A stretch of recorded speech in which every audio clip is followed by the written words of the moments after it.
Wala kang karapatan na magalit sa akin, Hana. Sa simula't sa pula ko dapat na may karapatan na magalit sa'yo. Umalis ka na walang pasabi. Iniwan mo ako at mas malala, tinago mo sa akin ang anak ko. Siguro naman sapat ng ilang taon na nakasama mong anak natin at ipaubayo mo na siya sa akin ngayon?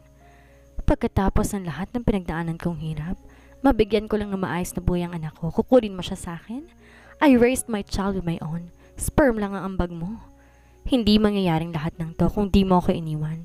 Huwag mong pamukha sa akin na wala akong kwentang ama dahil ikaw ang dahilan kung ba't wala akong gawa para sa anak ko. Isisi mo na sa akin ang lahat. Ako ba nagloko? Ako ba may anak sa ibang babae? Ako ba may kasalanan kung bakit kita iniwan? Ako ba ang nanakit? Rafael, mag-isip ka. You don't know what happened the day you left me. Pes wala ka rin alam sa lahat ng paghihirap na pinagdaanan ko. I cried as I saw in my mind what happened to me years ago. I'm sorry. Inasang hakbang na Rafael ang pagitan naming dalawa at niyakap niya ako ng mahigpit. Hanggang ngayon masakit pa rin para sa akin sa tuwing naalala kong lahat ng pinagdaraanan ko nang wala siya sa piling ko. Kusang gumalaw ang mga kamay ko at niyakap ko rin siya pabalik. It's all my fault. Kumalas ako sa pagkakayakap sa kanya at pinakatitigan siya sa mata. Kitang-kita kong lungkot, sakit at pagsisisi sa mga mata niya. Ano ang ibig mong sabihin? Pinunasan niyang luhang naglalanda sa pisngi ko. Hindi ko alam kung paano ko sasabihin sa kanya ang lahat pero dapat nagsimula na ako. Rafael, anong ibig mong sabihin? Pag-uulit niya. Huminga ako na malalim bago sinimulang kong magpaliwanag sa kanya. You're never out of my mind, Vanessa. You will always be the woman I want to be with. But you never failed cheating on me, Rafael. She seriously said while straightly looking into my eyes. My heart beat so fast that I saw the pain and sadness in her eyes that makes me feel pain and mad to myself. Maaga akong gumising at naghanda ng almusal. Sabado ngayon at pupunta rito si Rafael para sunduin si Ram para sa kanilang father and son's bonding. Inayos ko pang mesa ng mga niluto kong almusal nang marinig ko ang ingay ng doorbell. Kunot noong napatingin ako sa pambisig kong relo, 6:39 a.m. Sino namang matinong taong pupunta rito ng gantong oras? Pinunasan kong kamay, tinungo ang pinto nang walang tigil sa pag-ingay ang doorbell. Wait lang, sabi ko habang naglalakad papunta sa pintuan. Binuksan ko ang pinto. Napaawang ang labi ko nang bumungad sa akin. Ang mukha ni Rafael na may masayang ngiti na nakaukit sa kanyang labi. Good morning, Vanessa. He smiled. Anong ginagawa mo dito? Pigil kong tanong sa kanya, ngulit pasigaw. Nalingon ko ang hagdanan. Nandito si Kuya at di niya pa alam ang tungkol sa pagkikita namin ni Rafael. Hindi ko kasi masabi-sabi sa kanya eh. Lalo pat ayaw niya makitang lumapit sa amin si Rafael. Where is Ram? I am just excited to see what my son, so I came early. Di ba sinabi ko sa'yo alas 9 mo susunduin? Rafael, tulog pang anak ko ng gantong oras. Umalis ka at bumalik ka na lang mamaya o kaya ihahatid ko na lang siya sa dating tagpuan. Akmang isasara ko ang pinto nang iharang niya ang kanyang paa. Mabilis ko namang binuksan ang pinto na makita kong naiipit na siya. Laking gulat ko na lang nang bigla siyang pumasok sa loob at naupo sa sofa. Rafael, nakikiusap ako sa iyo, umalis ka na. Nanggigigil na sigaw ko kay Rafael dahil hindi sila po pwedeng magkita ni Kuya. No, I'll wait until my son is awake. I don't care for how long it takes. Vanessa, who's there? Dinig kong boses ni Kuya mula sa itaas at narinig kong footsteps niya. Nagkatinginan kami ni Rafael. Mabilis tumabok ang puso ko, hindi dahil sa nagtama ang mata naming dalawa, kundi dahil sa pwedeng mangyari kapag nagkita silang dalawa. Are you sleeping with another man, Hannah? Walang emosyong tanong sa akin ni Rafael at inisang hakbang ang pagitan namin dalawa. Kitang-kita ko sa mata niyang matinding galit na siya namang kinakunot ng noo ko dahil sa pinagsasabi niya. Rafael, umalis ka na, please. Ayoko na ng gulo. Pinagtulakan ko siya palabas ng pinto, ngunit nagmamatigas siya. Ram Salvador. Nanigas ako sa kinatatayuan nang marinig kong boses ni Kuya. Sambit ang pangalan ni Rafael. Napapikit ako at natampal sa noo ko dahil hindi ko alam kung paano magpapaliwanag kay Kuya. Ilang beses kong sinubukang magpaliwanag sa kanya pero umaatras ang dila ko tuwing pumupunta siya ritong mainit ang ulo. Jello Morales. Rafael smirked and looked at me. Anong ibig sabihin nito, Vanessa? Kailan pa nakatuntong sa pamamahay kong hayop na yan? Mabilis lumapit sa akin si Kuya at hinablot ako papalapit sa kanya. Ngunit agad akong hinawakan ni Rafael sa kabila kong braso. Baka nakakalimutan mo na ang hayop na tong ama ng kapatid mo. Laglag pa nga si Kuyang napatingin sa akin. What the hell are you doing, Vanessa? Gumagawa ka ng hakbang na di sinasabi sa akin? How could you do this? Let her go. Hinila ako ni Rafael papalapit sa kanya, ngunit di ako pinakawalan ni Kuya. Shut up, Vanessa. You really did not use your mind. Niloko at ginago ka ng lalaking to. May lakas ng loob ka pang ipaalam sa kanya tungkol kay Ram Jr.? I said let her go. Madaing sambit ni Rafael kay Kuya. Get out of my house and never come back? Pagtutulakan ni Kuya kay Rafael. Aalis ako at hindi na muling babalik sa bahay na to kapag kasama ko na mag-ina ko. Wala kang dapat ikagalit kay Vanessa dahil noon pa lang alam kong may anak kami nang iwan niya ako. Alam mo palang buntis ang kapatid ko pero hindi mo siya hinanap? Para kang dagang nagtago sa lunggat, di na muling nagpakita pa. Maybe it was the time that he had an accident.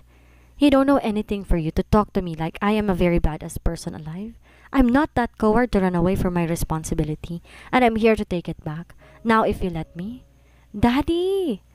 Sabay-sabay kaming natigilan at napatingin sa hagdan na makita namin si Ram nakatayo sa kalagitnaan ng hagdan at nakatingin sa amin. Otomatikong nabitawan ako ni Kuya at Rafael. Pareho sila nagkatinginan bago tumating kay Ram. Sinalubong ko ang anak ko. Good morning, my beauty mommy. Inalikan ako nito sa labi bago naglambitin sa leg ko at naglalambing na yumakap. Good morning, my prince. Hinalikan ko siya sa ulo. Please wag sa harap ng anak ko. Ang anak natin. Pagtatama ni Rafael. We're not yet done talking, Salvador. Vanessa, we need to talk. Tinuro ako ni Kuya habang nakatingin sa akin ng seryoso bago lumabas ng pinto. Hey, handsome. Lumapit sa amin si Rafael at ginulo ang buhok ni Ram. Good morning po, Daddy. Inaabot ni Ram si Rafael kaya't kinuha niya naman sa akin. Good morning, baby. Why are you wake up so early? I heard some shouting downstairs. I thought there's a bad guy. I'm sorry. Do you want to go back to your sleep or you want to travel with Daddy? Travel with Daddy. Ram clapped his hands. Yeah. Niyakap na mahigpit ni Rafael si Ram at humingi ng halik kay Ram. Ram kissed on his lips. Nakamasid lang ako sa kanilang dalawa. Nag-uumapang ligay sa puso ko na makitang masaya ang dalawang lalaki ng buhay ko. Ngayon ko lang nakitang ganito kasi ang anak ko. Alam kong palagi siyang masaya sa piling ko, ngunit ito ang pinakamasayang ngiting na tagpuan ko sa kanyang labi. Iingatan mong anak ko. Huwag mo siyang papatuin ng pawis. Huwag rin masyadong papagunin at isa pa, bawal sa kanyang sweets. Tawagin mo, why don't you just come over? Putol ni Rafael sa sasabihin ko. Hindi pwede, may gagawin pa ako at isa pa, mag-uusap kami ni Kuya. Ikaw munang bahala kay Ram. Huwag mo siyang pababayaan, ha? Enjoy kayo. Pinagpaalam sa akin ni Rafael si Ram Jr. kung pwede siyang isama sa beach ang anak namin ngayong weekends. Birthday kasi raw ng lolo niya at doon magsa-celebrate. Gusto niya ipakilala sa pamilya niya ang anak namin. Nagdadalawang isip pa akong pumayag dahil natatakot ako. Baka di niya na ibalik sa akin ang anak ko pero may tiwala ako sa kanya. Di niya gagawin sa akin yon. Next time na lang, Vanessa. Pwede mo naman siguro ipagpaliban yung gagawin mo. Isa pa, may ibang araw para magkausap ang kapatid mo. Just come with us. He insisted. Yeah, Mommy, please? Come with us. Remember, I cannot sleep without massaging my feet. Ngumusong anak ko na kinatawa ko. Wag ka na lang sumama. Yan naman ang hindi pwede. Protesta ni Rafael. Inirapan ko siya. Oo na, maghahanda lang ako. Hindi ko matitiis na malayo sa anak ko. Ayon, hindi walang matiis na hindi ako makasama eh. Anong sinabi mo? Wala, papayag ka lang din naman, masyado ka pang pa-VIP. Kakarating pa lang namin sa beach kung saan ang celebration ng birthday ng lolo niya. Medyo kinakabahan nga rin ako dahil hindi ko alam kung ano ang sasabihin nila sa akin pagkatapos ng ginawa kong pag-iwan kay Rafael. Daddy, I don't have godfather. Sumbong ni Ram kay Rafael. Otomatiko naman akong napalingon sa kanilang dalawa na nakasunod sa akin. What the? Hindi na siya binyag? Hindi makapaniwalang tanong sa akin ni Rafael na ikinairap ko sa kanya. Excuse me, sanggol pa lamang siya. Pinabinyagan ko na siya. Sadyang isang paras lang ng ninang antinong kinuha ko. Si Kuya at ang girlfriend, ex pala. Ex na kasi hiwalay na sila ni Kuya. Isa pa may pamilya ng babaeng yon. Ewan ko nga kung kilala pa niya si Ram. Okay, I can give you a lot of godfather son, pero pagpasensyan mo na mga sintu-sintu nga lang. Sinong sintu-sinto? They asked in unison. Halos mapatalon ako sa gulat nang marinig ko ang sigaw ng apat habang si Ram naman nakayakap sa leg ng daddy niya na ikinatawa ni Rafael. Hindi pa nga kami nakikilala ng inaanak namin. Sinisiraan mo na kaagad? Iningusan ni Red si Rafael. Malaki ang pinagbago niya. Halos lahat naman sila lalo na si Rafael. Hello, inaanak. Anong pangalan mo? Ako nga pala si Ninong Red. Red as in pula. Hindi nireregla. Akala ko nagbago na isang to pero hindi pa rin. Ew! Tugon ng anak ko. Ano ba yung pinagsasabi mo, Red? Saway ni Ren. Hi, kiddo. I'm Tito Ren, your father's cousin. You can call me Tito. Ninong too if you wanted. Hi! Tipid na tugon ni Ram. Can I have a 5, little boy? Hirit ni Rex na kagad nakipag-appear si Ram. Tito Rex here. It's finally nice to meet you, dear. Ginalaw ni Rex ang buhok ni Ram. Nice to meet you din po. Malapad nang umiti si Ram. Are you all my daddy's cousin? Pati ikaw? Ikaw at ikaw rin po ba? Isa-isang tinuro ni Ram si Red, Rex at Rev. Yeah, they are all Salvador's son. Wow! My son was amazed. This is Tito Rev. Rafael tapped Rev's shoulder. Hi, little Ram. What's your name? Rev asked the same question with Red. Ram Ezekiel Clyden G. Salvador? Sabay-sabay nabilaukan ng sariling laway ang lima, kasama si Rafael. Oo nga pala, hindi niya pa rin alam ang buong pangalan ni Ram. Di ko maiwasang mapangitid dahil naalala ko sila nung nasa university kami, lalo na si Red, madalas umubo. Napag-alaman kong minsan na may sakit ng TB. Tara na sa loob. Hoy Patricia! Kumaway-kaway si Red. Napalingon ako sa kanilang tinitingnan. Nakita ko si Patricia nakasuot ng beach dress at kumakaway sa kanila. Napaawang ang labi ko na makita kong lalaking nakasunod sa kanya. Buhat-buhat ay isang batang babae na sa tingin ko di nagkakalayo sa edad ng anak ko. Akala ko nung una namamalikmata lang ako, pero nung makalapit sa amin di ko na may kakaila na si Livin ang nakita ko. Si Livin ang ama ng anak ni Patricia? Hey man! Hi Patricia! Hi baby Bia! Halos pare-pareho nilang sabi. Nagbeso silang lahat kay Patricia maging si Rafael. Nakipagkamay naman lahat kay Livin na para bang close na close silang lahat maging si Rafael. Nagawa niya pa nga akbayan si Livin. Hi Vanessa, nice to see you. Bati sa akin ni Livin. Ako din, masaya ako makita ka.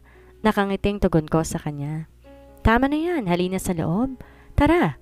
Binuhat ni Red si Bia at naglakad silang lahat papasok sa loob ng isang malaking mansyon. Akala ko pupunta kami sa isang beach pero private pala at pag-aari ng Salvador ang buong lugar, kaya't walang ibang tao dito. Nawala ang ngiti sa labi ko at ramdam ko ang kirot ng puso ko. Nakamasid lang ako sa kanila habang papasok sa mansyon at naiwan ako mag-isa kung saan kami nakatayo kanina. Nanliit akong bigla sa sarili ko na parang pakiramdam ko hangin lang ako sa paningin ng lahat. Hindi nga ako nagawang batiin ng mga pinsan ni Rafael pero si Patricia, sinalubong pa nila. Pakiramdam ko tuloy si Livin ang nagkakakilala sa akin dahil siya lang din ang pumapansin sa akin. Siguro nga malaking pagkakamaling sumama pa ako dito. Silang magpipinsan pa lang ang nandirito. Bukas pa raw darating si Lolo at sasalubungin nila ng malaking surprise. Nagtataka nga ako kung anong surprise niyo eh. Wala naman silang ibang ginawa kundi ang laruin ng dalawang bata. Kung kanina hindi ako makapaniwala sa nakita ko na si Livin ang ama ng anak ni Patricia, mas lalong di ako makapaniwalang malaman ko na si half-brother si Rafael at Livin. Si Patricia na ex-fiancé ni Rafael ay ina ng anak ni Livin. Di ko lubos sa kalain ang kinukwento sa akin ni Rafael noon ay si Livin lang pala. Kasalukuyan ako nasa loob ng kwarto kung saan ako tumutuloy dito sa loob ng mansyon. Habang nakaharap sa laptop, tinitingnan ang revenue ng restaurant ko. Mas pinili kong magkulong dito sa kwarto dahil ramdam kong wala akong lugar sa ibaba. Walang pumapansin sa akin maging ang anak ko. Pakiramdam ko pinagpalit kagad ako kay Rafael ni ayaw nang bumitaw sa daddy niya. Sinara ko ang laptop ko dahilan para mahigit 2 oras na ako nakaharap sa laptop ko. Mabuti na lang naisipan kong dalhin ang laptop ko kahit papaano. Nagawa ko pa rin ang trabaho ko. Nagtungo ko sa veranda ng kwarto ni Rafael nang marinig ko ang tugtugan sa ibaba. Sumilip ako sa ibaba at nakita ko silang nasa tabi ng dagat. Nakaupo sila sa buhanginan palibot sa bonfire. Nasa tabi ni Rex ang malaking speaker na malakas ang party music. Napatitig ako kay Rafael at Ram. Nakaupo sa kandungan ni Rafael ang anak ko habang niyayakap niya ito. Nasa tabi niya si Patricia at nilalaro si Ram. Natawang-tuwa naman ang mag-ama ko. Di ko maiwasan na makaramdam ng kirot sa dibdib ko. Kung dati wala siyang oras at panahon para sa akin dahil na kay Patricia siya, ngayon naman pati ang anak ko nakuha niya ang loob nito. Di ko kalaing pati atensyon ng anak ko ay mababaling din sa kanya. Sa mga gantong oras kami na dapat na magkasama ni Ram. Pakiramdam ko mas dumobre ang sakit na nararamdaman ko noon. Siguro nga hanggang ngayon may puwang pa rin si Patricia sa puso ni Rafael kahit pa sabihing ina ito ng anak ng kapatid niya. Si Ram lang naman ang nag-uugnay sa amin ni Rafael eh. Wala kaming relasyon, tayong responsibility lang namin bilang magulang ang ginagawa namin kay Ram. Siguro ganun din si Livin at Patricia para sa kanilang anak. I saw Livin playing his daughter together with the four. Si Rafael at Patricia lang talagang naglalaro kay Ram na para bang isang buong pamilya sila. 11:00 ng gabi pero hindi pa rin ako makatulog. Nakaiga ako sa kama ni Rafael nang bumukas ang pinto. Pumasok si Rafael, buhat-buhat si Ram, natulog na sa bisig niya. Bumangon ako sa kama at inayos ang isang unan at nilapag niya si Ram sa gitna. Good night, son. Bulong ni Rafael at tinalikan si Ram sa noo bago siya naglakad papasok sa banyo.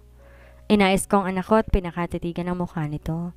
Bakas na bakas sa kanya ang matinding kasiyahan. Kung ano makapagpapasaya sa kanya ibibigay ko, wag lang siyang mawala sa akin. Hinalikan ko siya sa noo at hinaplos ang kanyang pisngi. Mahal na mahal kita, baby. Ikaw na lang ang meron ako. Hindi ko kayang mawawala ka sa akin. Pinahid ko ang luhang naglanda sa pisngi ko bago pa pumatak yon sa mukha ng anak ko. Saglit kong niyakap at hinalikan si Ram sa noo bago ko kinuhang isang unan at dinala ko sa sofa na nandirito sa loob ng kwarto. Di naman pwede na sama-sama kami matutulog sa isang kama. At isa pa, hindi nga ako pinapansin ni Rafael buong maghapon. Halos lahat naman sila. Si Livin ang pumapansin sa akin. Siya ang yumayaya sa akin na kumain. Siya rin tumatawag sa akin na sumali sa bonfire nila pero tumanggi ako dahil hindi ko ramdam na welcome ako dito. Mahilig pala si Ram sa pagtugtog ng gitara. Biglang sambit ni Rafael nang makalabas siya ng banyo. Oo, music lover. Tipid kong sagot sa kanya. Tumango lang siya at di na maling nagsalita. Wala rin akong dahilan para kausapin siya kaya mas pinili kong ipikit ang mata ko at pinilit ang sarili kong matulog. Ilang saglit pa narinig ko nang bumukas at sara ang pinto. Tanda na bumaba pa si Rafael. Sumapit ang linggo, umaga pa lang ay isa-isa na nagsidatingan ng mga bisita. Ang mga magulang ng Salvador cousin, maging ang parents ni Rafael at ang dalawa niyang kapatid na babae at ang asawa nito. Siyempre, hindi maiiwan si Lolo. 80th birthday niya. Katulad ng mga pinsan ni Rafael, ganoon din ang pakikitungo sa akin ng pamilya niya, parents at sisters niya. Umiiwas ako kay Lolo dahil hindi ko alam kung anong mukhang ihaharap ko sa kanya. Namiss ko siya pati mga kwento niya pero sigurado naman ako, iba pa rin ang pakikitungo niya sa akin. Nagbago ng lahat. Ngunit sa lahat na nagbago, isa lamang ang hindi. Ang matalik kong kaibigan na si Alexa ay nandito rin dahil isa na siyang Mrs. Rex Salvador at 4 na bang buntis. Akalain mo yun na si Rex ang magiging asawa niya. As far as I remember, para silang aso't pusa noon ni Red. At si Red ang panaylandi sa kanya. Hoy baby, bakit ganyan itsura mo? Di ka ba masaya na makita ako? She pouted. Masaya ako. Siyempre sa ilang taon nating di nagkita, sobra kitang namiss. At masaya ako para sa'yo. Ngititaan ko siya, tinawakan ko ang dalawang kamay niya. Best friend pa rin kita, hindi ba? I asked. Oo naman, bruha ka. Tatawagin ba kitang baby kung hindi? Isa pa, maglayo man tayo matagal, di man tayo magkita ng ibang taon. Best friend at best friend pa rin tayo. Niyakap ako ni Alexa kahit mas niyakap ko rin siya. Hindi pa rin talaga siya nagbabago. I am still her best friend. So, kumusta kayo ni Ram? Monster. Wala pa ba kayong planong sundan ang inaanak ko? Big boy naman ang Ram ko. Tumawa ako sa sinabi ni Alexa. Gaga. Wala akong plano na sundan si Ram. Dahil siya lang nag-iisang baby ko.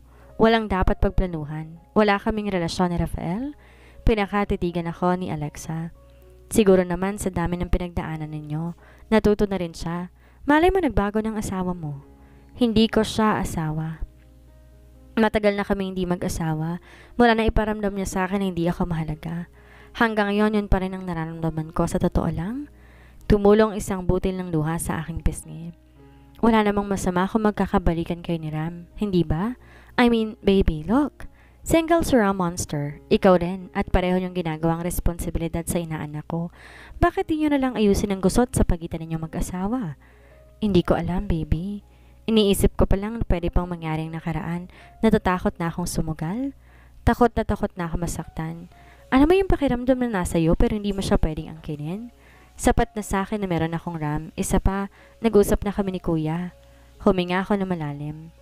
Ang pagmamahal, parang sugal lang yan, baby. Sa bawat pagsugal, asahan mo na may mga pagkakataon na talo. Ngunit di sa lahat ng pagkakataon talo ka. Kung minsan isang beses ka lang manalo, jackpot pa. Kung mahal mo, ipaglalaban mo. She paused. Mahal mo pa ba? She added. Mahal ko pa nga ba siya? Nagkibit balikat ako. Oo, pwede. Siguro, ewan, hindi. Hindi ko rin alam eh. Hindi ko rin maintindihan ang nararamdaman ko. Baby, sa dami ng sinabi mo, ang una't huli lang pagpipilian na dapat mong sagot. Babalik na kami ni Ram ng Singapore. You can't take my son away from me. Putol ni Rafael sa sabihin ko na kinagulat namin pareho ni Alexa. Kanina ka pa dyan? Di makapaniwalang tanong ko sa kanya. Alexa, leave us alone. Madaing sambit nito kay Alexa at tinuro ang daan palabas. Tumango naman ako kay Alexa, tanda na okay lang ako. She looked at me worriedly before she walked away. I'm working to be good to my son. Now you want him to take away from me again?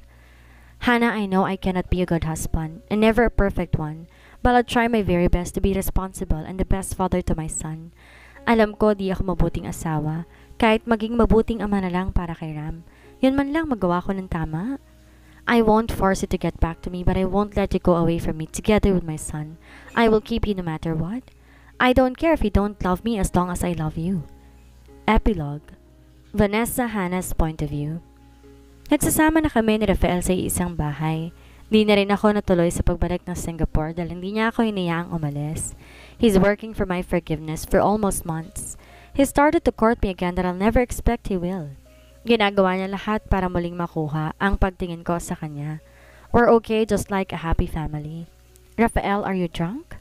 Kurat noong tanong ko sa kanya nang mangahalikan niya ako. Sa pisngi, don't be.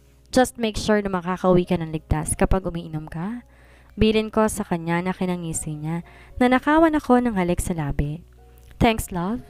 Tanabihan niya ako sa sofa at yumakap mula sa tagiliran ko habang nakasiksik sa leg ko ang mukha niya at naramdaman kong hinalikan niya ako sa leeg. Rafael! Saway ko sa kanya at tinapik ko siya sa balikat. Daddy ko, you're home! Tumakbo papalapit sa amin si Ram habang bitbit ang isang airplane toy na bigay sa kanya ni Rafael. Napalayo naman sa akin si Rafael sabay tayo at sinilubong ang anak namin. Napangiti ako sa ginagawa niya. Yeah, little Ram. Can I have a warm kiss, kiddo? Binuhat ni Rafael si Ram at mahigpit naman itong kumapit sa leg ni Rafael habang nakangiti tong hinalikan si Rafael sa labi. I'm Ram Ram, not Ram Ram. Protesta niya habang umakto na lumipad ng airplane at may pa sound effects pa. Nakangiti ako habang nakatingin sa kanilang dalawa. Ito ang araw na hindi ko naibigay kay Ram ng baby pa siya at pinagkait ko sa kanilang dalawa na nakapiling ang isa't isa. I'm really guilty because of what I did, lalo na nang malaman ko ang totoo mula kay Rafael. Ilang buwan na nakakalipas. Hindi ko na siya hiniyaang magpaliwanag nor tell him that I am pregnant. Basta ko na lang siyang iniwan. Wala akong dahilan para hindi siya tanggapin muli sa buhay namin ng anak ko nang malaman ko pa rin na sa kabila ng maraming taon na nakalipas na hindi kami magkasama. He's really doing great to be a father. Earth to you, my love. Napakarap ako na maramdaman ko ang labi niya sa labi ko and I heard a soft chuckle from my son. Mami! Naupo sa lap ko si Ramram at yumakap sa akin kaya naman niyakap ko siya at hinalikan sa noo. Naramdaman kong may kamay na pumulupot sa bewang ko kaya napalingon ako kay Rafael. You okay? Nag-aalalang tanong ni Rafael kaya tumango ako at ginitian ko siya. May naiisip lang ako. Sumandal ako sa dibdib niya at hinalikan ako sa balikat bago siya mahinang tumawa. Ang aga mo kasing umuwi eh. Tingnan mo, 4:37 pa lang. Di pa nga ako nakakapagluto ng dinner, nandito ka na kaagad? Nakasimangot kong sabi na kinatawa niya. That's not a problem. Pwede naman tayong kumain sa labas. Bakit di ba ako pwedeng umuwi para i-date ang mag-ina ko? Humarap siya sa akin at tumingin sa mga mata ko. I can see the happiness in his eyes. At bakit di mo ba kami pwedeng i-date na nandito lang sa bahay? We can eat together and bound. Di natin kailangan lumabas para kumain. I can cook. Sinalubong kong nakakaloko niyang ngiti. Fine. Pagsusuko niya at nagbaba ng tingin kay Ramram. Rafael, hindi mo kailangan ilabas kami palagi para lang makabawi ka. Sa effort mo pa lang na umuwi na maaga para makasama kami, ayos na yon. Hindi mo dapat sinasanay na dinadaan ng lahat sa pera. Kasi hindi habang buhay mayaman ka. Tayo. Dapat matuto rin tayo. Ikaw, ako, at ang anak natin na mamuhay ng simple. That's all I wanted. To have a simple, peaceful, and happy family with you. Hinawakan kong pisngi niya at iniharap niya sa akin habang sinasabi ko sa kanya, Am I forgiven, wife? He asked curiously. Hindi ako makasagot. Yeah, I understand, love. Tumango siya at binigyan ako ng halik sa labi. Nilagay ko sa harap niya si Ramram na kaagad naman niyang niyakap at pinaulanan ng halik. Magluluto lang ako ng dinner. Magpalit ka na muna bago ka makipaglaro kay Ramram. Tumayo ako at inayos ko ang damit ko. Thanks, love. Dinig kong sambet ni Rafael bago ako makapunta sa kitchen. Nasa kondo niya kami dito sa Maynila. Kaming tatlo lang ang nandito at walang maids kit sa akin ang lahat ng gawaing bahay. Pag-aalaga sa anak namin at sa kanya. Masaya akong gawin yon para sa kanilang mag-ama, lalo na kapag nakikita kong masaya sila. Kumuha ko ng isang buong manok sa freezer at hinandaan ko ang mga kagamitan at ingredients sa pagluluto ng adobo. Yun na lang lulutuin ko at fried chicken para sa Ramram. Dati hindi ako marunong nito pero natuto ako mula na magkaanak ako dahil gusto ko akong gagawa ng lahat para sa kanya. I learned everything to be a good mother. Pinag-aralan ko rin maging perfect na asawa kahit walang Rafael sa tabi ko ng mga panahong yon. At ngayon lahat ng yon magagawa ko na. Nung una ayaw ni Kuya na sumama kami kay Rafael. Naintindihan ko si Kuya dahil isang bagay lang naman ang ayaw niya eh. Ang nasasaktan ako. Lahat ginagawa niya para sa akin. Ayaw niya lang talagang masaktan ako kahit super protective siya sa akin. Wala akong galit o sama ng loob sa kanya besides, I am so thankful to have a protective brother like him. Ginawa niyang lahat para lang wag akong masaktan. Alam na rin ng parents ko at parents si Rafael na nagsasama na ulit kami at masaya sila para sa amin. They are so excited to see my son soon because they are all in a business trip. And also, my Sarah and Shane cannot visit because they are in a travel. Masaya ako para sa kanila. What happened to the beach? It was all plan of Rafael? Love? Dinig kong tawag ni Rafael mula sa sala. Yes. Nakangiting tugon ko sa kanya. Nalabas lang kami saglit ni Ramram. Babalik din kami kaagad. Kumunot ang noo ko sa sinabi niya. Ano namang gagawin nila sa labas? Kaya naglakad ako papunta sa sala. Anong gagawin niyo? Bibili kami ng merienda habang So ayaw niyo nagawan ko kayo ng merienda bago magluto ng dinner? Tinaasan ko siya ng kilay na kinabusangot niya. Love, syempre gusto. Babalik din naman. Gusto pala eh, bakit kailangan lumabas? Sabihin mo, may hinihingi na naman sa'yo si Ramram at binigay mo sa kanya na walang pasabi sa akin. I told you don't spoil him too much. Baka masanay siya. Putol ko sa sasabihin niya. Love, ayos lang yon. Gusto ko ibigay lahat ng gusto ng anak natin. I want to spoil him. Hayaan mo na ako. Bata pa naman siya eh. Isa pa, pagkain lang naman ang pinabibili niya. Humingi siya sa akin ng stick o. Tinignan ko ang lalagyan ng pagkain niya at ubos na. Hala, kakapabili lang namin ng isang araw ah.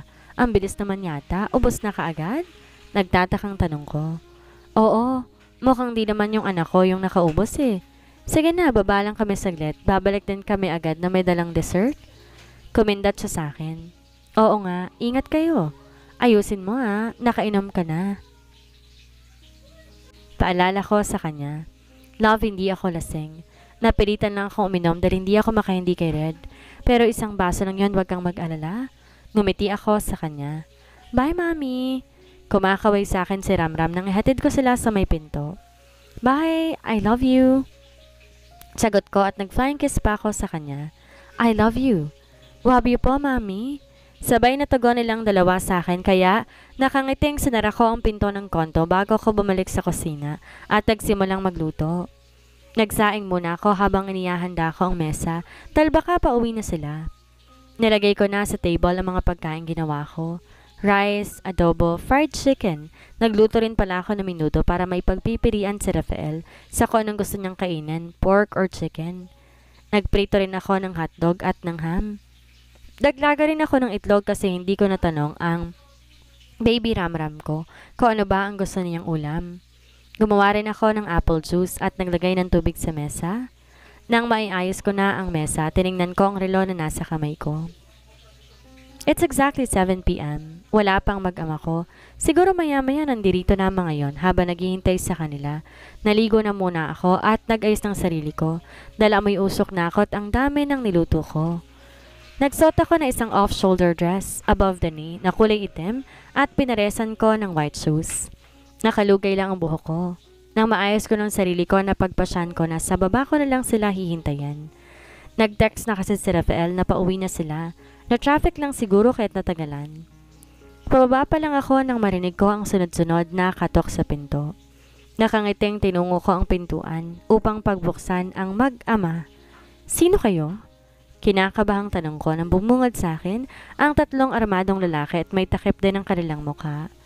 Siya nga ang syota ni Ren Salvador. Tama sila. Pinasadaan ako nito ng tingin mula ulo hanggang paa bago ngumisi na nakakakilabot. Akmang isasara ko na ang pinto ng pigilan ng isa. Kinakabahang tumakbo ko paakit sa kwarto para simulang takasan sila. Habang paakit ako sa kwarto ay aksidente kong nabitawan ang cellphone ko. Mabilis kong nilak ang pinto ng kwarto at iniharang ko ang study table ni Rafael. Pinatong ko ang mabigat na bagay na maaaring makatulong upang hindi ako makapasok. Naghanap ako ng pupwede kong mapagtaguan na makita kong binubuksan nila ang pinto. Hindi ako nagtagumpay nang marinig kong sunod-sunod na putok ng baril at ang nagbukas ng pinto. Hindi sila tuloy nakapasok dahil sa mga nakaharang. Kapag nahuli kitang babae ka, patay ka sa akin. Buksan mo to. Anong kailangan niyo sa akin? Kunin niyo ng lahat ng gusto ninyong kunin dito. Huwag niyo lang akong sasaktan. Pakikiusap ko sa kanila. Hindi ka namin sasaktan. Papaligayahin ka lang. He laughed pervertedly. Binuksan ko ang bintana ng silid namin. Nahigit ko ang hininga ko na makita ko na sobrang taas. Kung sakali mang tatalon ako, hindi na ako bubuhayin pa. Umiiyak at nanginig ako nakisiksik sa gilid ng kama namin. Hindi ko na alam anong gagawin ko. Malapit na nilang masira ang pinto at maalis sa mga harang na nilagay ko. Matinding kaba at takot ang nararamdaman ko, lalo na makapasok ang isa sa kanila at mabilis nilapitan ako. Hinablot ako sa buhok at malakas na sampal at tumilapon na ako sa kama. Ako ba talagang pinahirapan mo? Hinila nito ang 2 kong paa dahilan para mapasigaw ako nang kubabawan niya ako. Tulong! Tulungan niyo ako! Sigaw ko ng paulit-ulit habang nagpupumiglas. Inipon ko ang lakas ko at sinipa ko sa ibaba niya dahilan para mapahiyaw siya sa sakit. Mabilis akong bumangon sa kama ngunit malakas sa sumuntok sa sikmura ang sumalubong sa akin dahilan para tumilapon ako at tumama ang ulo ko sa kanto ng mesa. Nakaramdam ako ng matinding hilot, umiikot ang paningin ko. Nang maramdaman kong may umaagos sa noo ko, nangawakan ko tugo. Sapo ang dibdib ko at wala akong lakas na lumaban pa. Unti-unting nang dilem ang paningin ko at bumagsak ako sa malamig na sahig. Mommy, I'm home na po! Nakangiti ako nang makita ko na nagtatalon siya. He looks very happy. Sana naman, kaya siya dinala ng daddy niya. Pero teka, nasa naman si Rafael? Seems like you are so happy, my prince. Nakita ko ring bumukas ang pinto at nilawanoon si Rafael na may mga bitbit, pero isa lang nakakuha ng atensyon ko. He was holding a bouquet of flowers. Nakita ko siya nakatingin sa akin. Tingin may paghanga sa kanyang mga mata. I smiled as I saw his Adam's apple move. O para ka namang nakakita ng multo. Bakit? Pangit ba ako? Tanong ko sa kanya na makalapit ako sa kinatatayuan niya. Kumurap-kurap siya at ngumiti ng malapad. No, you look wonderful tonight, love. For you. Inabot niya sa akin ang bulaklak habang nakatitig sa mga mata ko. Di ko maiwasang maramdaman ang pagsikto ng puso ko dahil sa kaswitan niya. Ang alam ko si Ramram lang ini-spoil niya pero bakit parang pakiramdam ko ako rin? Thank you. Matamis kong sabi sa kanya at inamoy ko ang bulaklak. It's so sweet. Ang bango ng amoy. Nang biglang pumasok sa isip ko ang sinabi sa akin ni Lolo Robert na allergy si Rafael sa bulaklak. Pero bakit binibigyan niya ako palagi na magkasama na kami pero hindi naman siya naaano? Akala ko may allergy ka sa bulaklak pero parang wala naman. Umiling siya habang umiti. Saan mo naman nakuha yan? Kay Lolo Robert, remember? Dinala mo ako sa bahay niya. Madami kayo nakwento sa akin si Lolo about sa'yo. Isa na ron yung allergy ka sa bulaklak. Pero may isang maswerteng batang babaeng binigyan mo? Napangawi ako sa huli kong sinabi. Swerte ka pala, pero mas swerte ako sa'yo. Nanlaki ang mata ko sa sinabi niya. Anong swerte ako? Ako ba ang batang babaeng binigyan niya? Pero bakit wala naman akong naaalala? Ha? Wala. Sabi ko ang ganda mo. Right, buddy? Your mom is very beautiful, isn't she? Umuklo pa siya para magkatapat ang mukha nila ni Ramram. Yes, mommy is so stunning and hot. Nakangiti ang tugon ni Ramram at para bang kinikilig na nakatingin sa akin. For you po, mommy. Sigaw niya at inabot sa akin isang red rose. Aba, meron din ang baby ko. And for you also. Dagdag niya pa at inabot sa akin isang box at sa kahon pa lang halatang cake ang laman. Wow, ang sweet naman ng baby ko. Thank you, baby. Nakangiting tinanggap ko ang mga binigay niya. You're welcome po, mommy. Yumakap siya sa kaliwang hita ko kaya hinaplos ko ang buhok niya. Sweet naman na mag-ama ko. Pero halik na nakanda na ang dinner. Yay! Pumalakpak pa siya at binuhat naman siya ni Rafael kahit na may mga bitbit pa siyang plastic sa isa niyang kamay. Tara, nagugutom na ako. Tumango naman ako kay Rafael. Nauna na silang naglakad papunta sa kitchen. Nalagay ko muna sa center table ang bulaklak na bigay nila sa akin at nilala ko ang cake sa kitchen. Nakita ko pinaupo ni Rafael si Ramram sa gitna. Pinagmamasdan ko silang mag-ama habang nagtatawanan na nag-uusap kung anong una nilang titikman sa luto ko. Di ko na sana makikita ang ngiti sa labi ng mag-ama kung di sila dumating nung araw na may nanloob sa kondo niya. Niligtas niya ako sa mga taong mapagsamantala. Nang nasa ospital na ako, hindi niya ako iniwan. Inalagaan ako at binantayan. Pinakiramdam niya sa akin na ligtas ako sa piling niya. Nabubulok na sa kulungan ng mga taong yon. He was overprotective after what happened to me that time. He hired a lot of security in our home. I had bodyguards when he is not around. He always checked on us when he was on work. We are his top priority. Love? Tawag niya sa akin na ipaghugot ako ng upuan sa katabi ni Ramram, nakaharap niya. Thinking again? Love, it's never gonna happen again. Nag-aalala lang sabi niya. Thank you. Yumakap ako sa kanya. Kung hindi pa mangyayaring trahedyang yon, hindi ko pa masasabi sa kanya na matagal ko na siyang pinatawad at siya pa rin ang nilalaman ng puso ko. Mahal na mahal ko pa rin siya. Don't mention it. Inalikan niya ako sa noo at niyakap din ako. Ang dami naman ito, mukhang mapapadumi ang kain ko ah. Nakita kong kumikinang na mata ni Rafael na makaupo siya sa harap namin ni Ramram. Pagkatapos niya ako ipaghugot ng upuan. Todo alaga siya sa amin ni Ramram habang kumakain. Pakiramdam ko lumulutang ang puso ko sa kasiyahan ng dahil sa kanilang dalawa. Nagtawanan kami habang kumakain at nakikita ko na gustuhan nila ang niluto ko. Palagi naman, I can say sila palang kumpleto na ako. Mami, can I come to Daddy's office po? Nalingon ko ang anak ko na prenteng nakahiga sa dibdib ni Rafael habang naka-smile naman si Rafael sa kama habang ako'y nasa tabihan nilang dalawa at nagsusuklay ng buhok. Why not? Pero busy si Daddy. Baka makaabala. Of course not. Mas gaganahan ako magtrabaho kapag nandoon kayo. Putol niya sa sasabihin ko. Ang sabihin mo, spoiler ka. Inirapan ko siya at nilagay sa bedside table ang suklay. Umayos ako sa pagkakahiga sa kama. Nakaunan ako sa braso ni Rafael habang hinahaplos kong buhok ni Ramram. Malakas kay sa akin eh.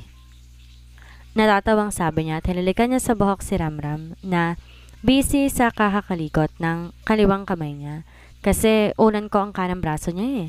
Mami, please po. Ramram, puppy eyes.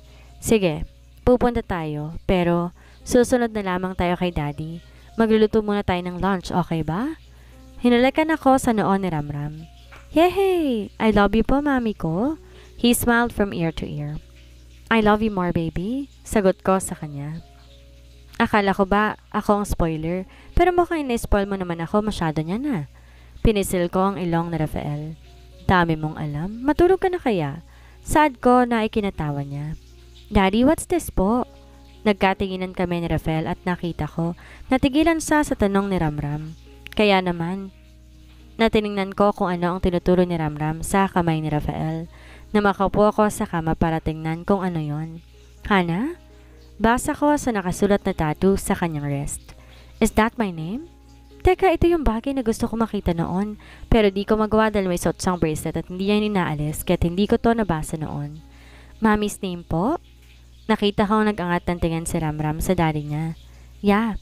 You wanna put your name here too? Tanong ni Rafael at tinaas ang kanyang kanang kamay. Tinuro ang wrist niya. Seryoso? Tiningnan ko siya ng explain log. Bakit pangalan kong nakalagay sa wrist niya na parang bracelet tuloy dahil sa dugtong-dugtong ang pagkakasulat? Bago pa kita pinakasalan, nasa pulsuhan ko ng pangalan mo. Bata pa lang tayo, Vanessa, alam pong mahal na kita. Seryoso niyang sabi na kinalaki ng mata ko. Love you, daddy ko. Napangiti ako nang si Ramram ang sumagot kay Rafael. Di ko alam kung anong sasabihin ko pagkatapos ng sinabi niya. Wow! Ganun niya ba ako kamahal para ipalagay pa sa balat niya ang pangalan ko? Kahit nagkalayo kami ng ilang taon, hindi niya pa rin pinatanggal?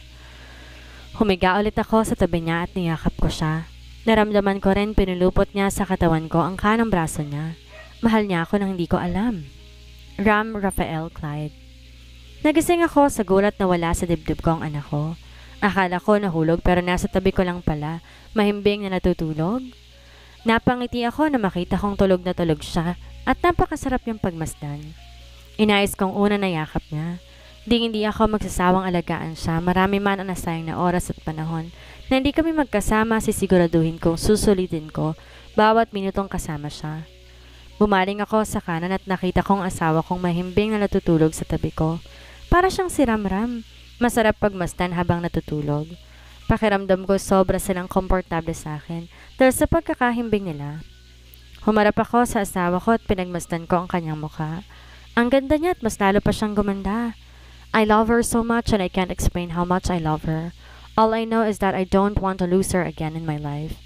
I won't let anyone suffer again and get hurt. I can't afford to lose her. Seeing her unconscious that time is like I am the one who gets hurt. Inabot ko ang phone ko sa bedside table sa tabi ni Vanessa. Tingnan ko ang oras at nakita kong 3:00 na ng madaling araw. Shit, di na ako dinadalaw ng antok. Sumiksik ako sa asawa ko at sinubsob ko sa leeg niya ang mukha ko. Ang bango niya. Bango na hindi ko pagsasawaan. I kissed her neck. I licked it until I heard her soft moans sa mas lalong kiniinit ng katawan ko.